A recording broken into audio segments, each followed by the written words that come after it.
नमस्ते। आज मैं अमेरिकी ड्रामा थ्रिलर फिल्म जिसका नाम स्टोनहर्स्ट एसाइलम है समझाने जा रहा हूं। स्पॉयलर्स आगे हैं, सावधान रहें और ध्यान रखें।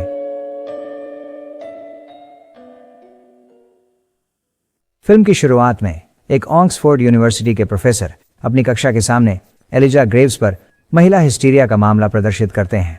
वह विरोध करती है कि वह स्वस्थ है, लेकिन प्रोफेसर निर्दयता से उसे अनुचित तरीके से छूकर उसकी हिस्टीरिया को उत्तेजित करते हैं। किसी भी इंसानी स्पर्श से वह अस्थिर हो जाती है। प्रदर्शन के बाद वह अपने सहायक से कहता है कि अगला मरीज लाओ। क्रिसमस की पूर्व संध्या पर कट एक युवा डॉक्टर एडवर्ड न्यूगेट ऑक्सफोर्ड से स्टोनहर्स्ट मानसिक अस्पताल में पहुंचता है। उसे सुरक्षाकर्मियों और मुख्य सुरक्षाकर्मी मिकी फिन द्वारा इमारत में ले जाया जाता है। इस मानसिक अस्पताल में कुल 200 निवासी हैं। इनमें से अधिकांश ब्रिटेन के श्रेष्ठ परिवारों के लॉर्ड्स और लेडीज हैं। एडवर्ड अपनी आगे की चिकित्सा प्रैक्टिस के लिए क्लिनिकल अनुभव हासिल करने के लिए वहां है। वह मानसिक अस्पताल के अधीक्षक साइलस लैम्ब से मिलते हैं।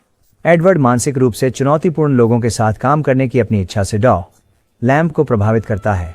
इसलिए लैम्ब एडवर्ड को दोपहर की राउंड्स में आमंत्रित करते हैं। वह उन्हें स्टोनहर्स्ट के मरीजों से मिलवाते हैं। कुछ स्वयं को जानवर मानते हैं, कुछ भ्रमित होते हैं, जबकि कुछ वहां समलैंगिक होने के कारण हैं।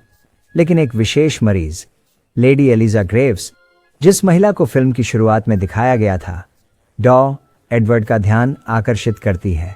वह महिलाओं के हिस्टीरिया के इलाज के लिए मानसिक अस्पताल में है।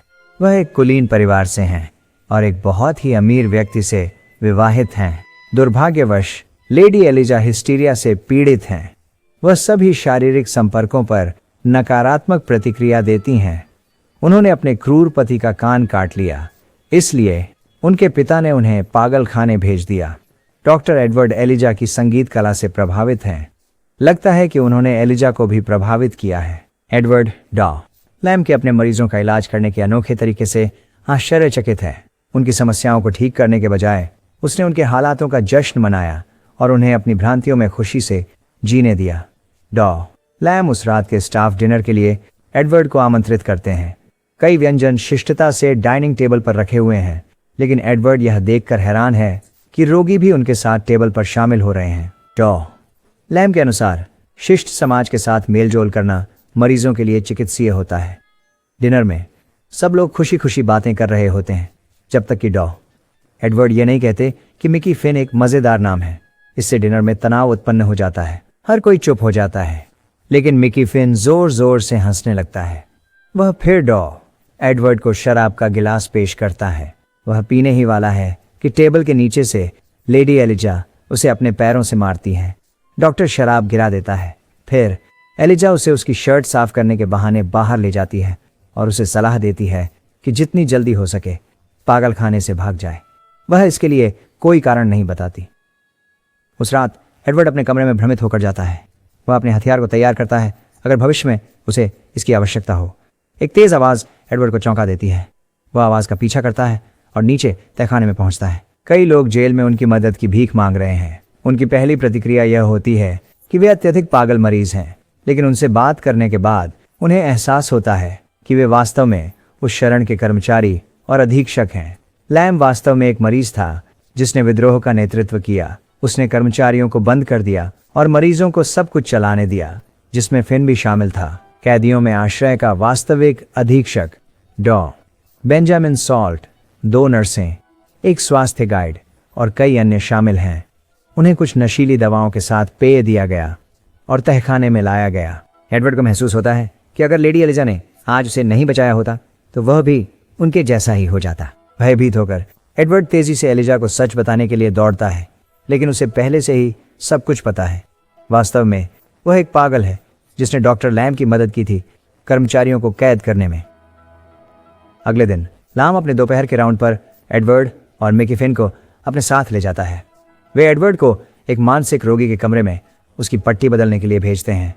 मानसिक रोगी देखने में भयानक है। जब एडवर्ड शुरू में उसके पास जाता है तो वह आदमी उस पर हमला कर देता है। वह लगभग एडवर्ड का गला घोंटने वाला होता है, लेकिन जल्दी ही वह दीवार पर लिखा नाम आर्थर देखता है। एडवर्ड मानता है कि वह पागल का नाम है, इसलिए वह उसे आर्थर कहता है। इससे अंततः आदमी शांत हो जाता है। डॉ लैम्ब प्रभावित होते हैं, लेकिन एडवर्ड को इस मुठभेड़ के बाद कई चोटें लगती हैं। लेडी एलिजा उनकी चोटों की देखभाल करती हैं। एडवर्ड उन्हें यह बताता है कि वह कैदियों को आज़ाद कराने और उनके साथ भागने का इरादा रखता है। उस समय वह खुलासा करती है कि उस समय स्टोनहर्स्ट असाइलम मरीजों के लिए एक क्रूर स्थान था, जहां उनके ऊपर डॉ सॉल्ट द्वारा प्रयोग किए जाते थे। उनके तरीके और विचार एक शैतान की तरह थे। लैम्ब, मिकी फिन, एलिजा, रसोइये और गार्ड्स सभी डॉ सॉल्ट की क्रूर विधि के शिकार थे। उसने एलिजा को अनुचित तरीके से छुआ ताकि उसकी हिस्टीरिया को उकसाया जा सके। उसे इलाज देने के बहाने उसने कुछ मरीजों पर गंभीर जल दबाव डाला और उन्हें दिनों तक बहते पानी में रखा।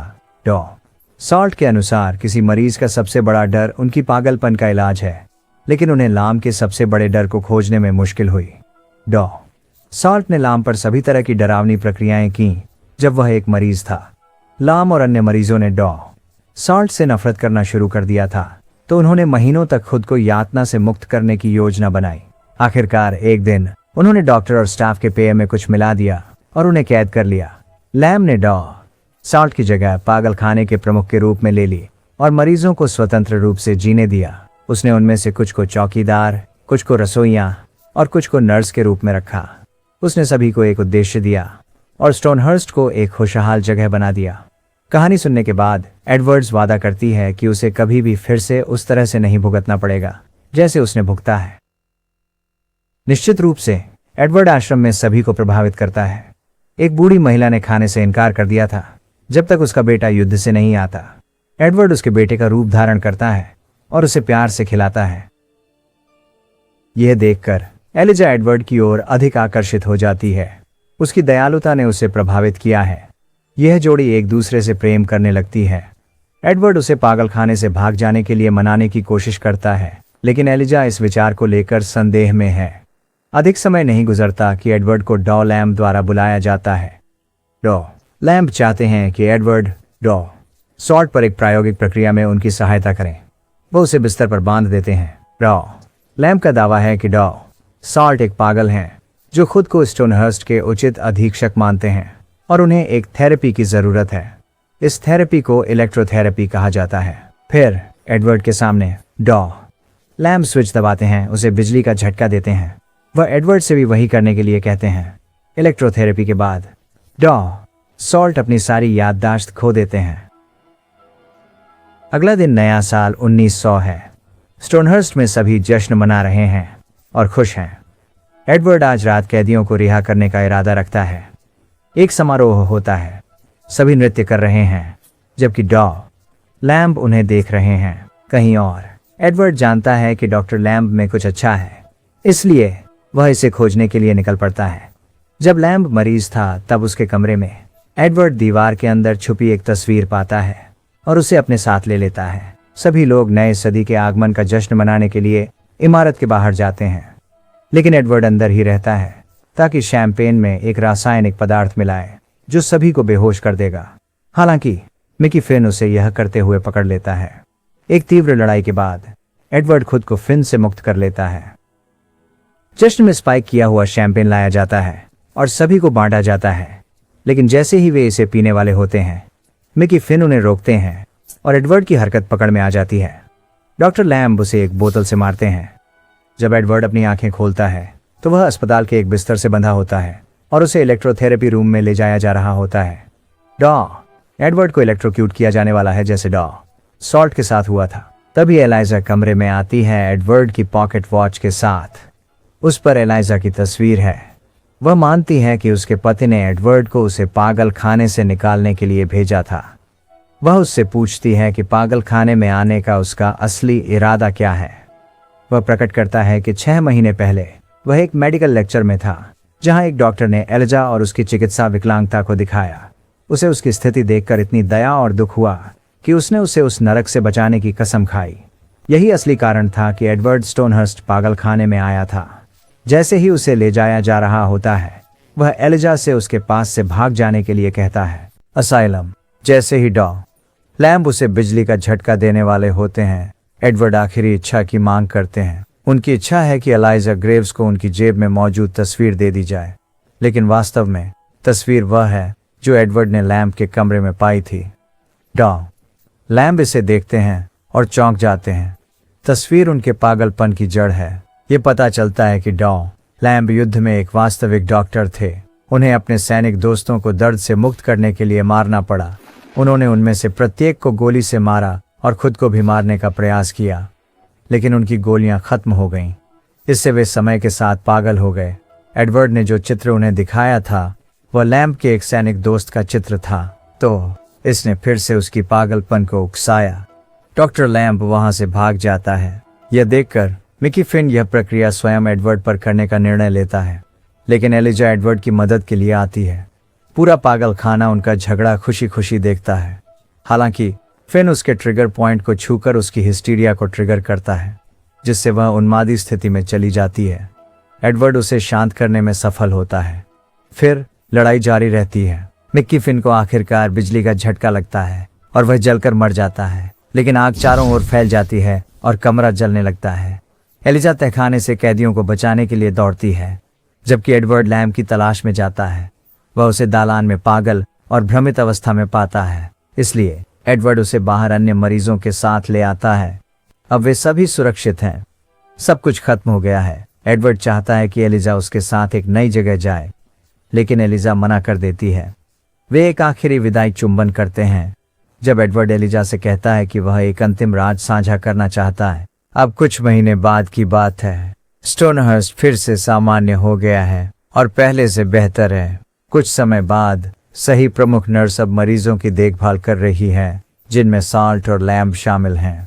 मूवी के शुरुआत से ऑक्सफोर्ड प्रोफेसर और एलिजा ग्रेव्स के पति उसे रिहा करने के लिए असाइलम पहुंचते हैं, लेकिन उन्हें यह जानकर आश्चर्य होता है कि डॉ एडवर्ड ने पहले ही 3 हफ्ते पहले उसे छुट्टी दे दी थी। यह सुनकर पुरुष चौंक जाते हैं, क्योंकि प्रोफेसर स्वयं डॉ एडवर्ड न्यूगेट हैं, असली डॉ एडवर्ड। वह बताते हैं कि जो व्यक्ति यहाँ डॉक्टर बनकर आया था वह वास्तव में उनका मरीज था। उन्होंने ऑक्सफोर्ड में एक चिकित्सा प्रदर्शन में एलिजा ग्रेव्स को देखा था। फिर वह लंदन के एक पागल खाने से डॉ एडवर्ड की चीजें लेकर भाग गया और उसकी पहचान चुरा ली। सब कुछ एलिजा ग्रेव्स को बचाने के लिए। फिल्म के अंत में हम देखते हैं कि मिसेस ग्रेव्स और नकली न्यूगेट टसकनी इटली में है। अब उन्हें डॉ और मिसेस लैम्ब के नाम से जाना जाता है। दोनों खुशी से नाचते हैं और एक बगीचे में एक दूसरे को गले लगाते हैं, जो दिखाई देता है कि ननों द्वारा शांति से चलाए जा रहे एक और मानसिक अस्पताल है। यही फिल्म स्टोनहर्स्ट असाइलम का अंत है। अब व्याख्या के लिए, एडवर्ड हमेशा से मानसिक रूप से बीमार रोगी रहा है। वह एक स्थिति से पीड़ित है जिसे स्यूडोलोगिया फैंटास्टिका कहा जाता है, जिसे आमतौर पर पैथोलॉजिकल झूठ बोलना कहा जाता है।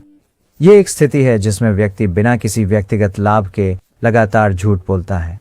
एडवर्ड सालों से ऐसा कर रहा था।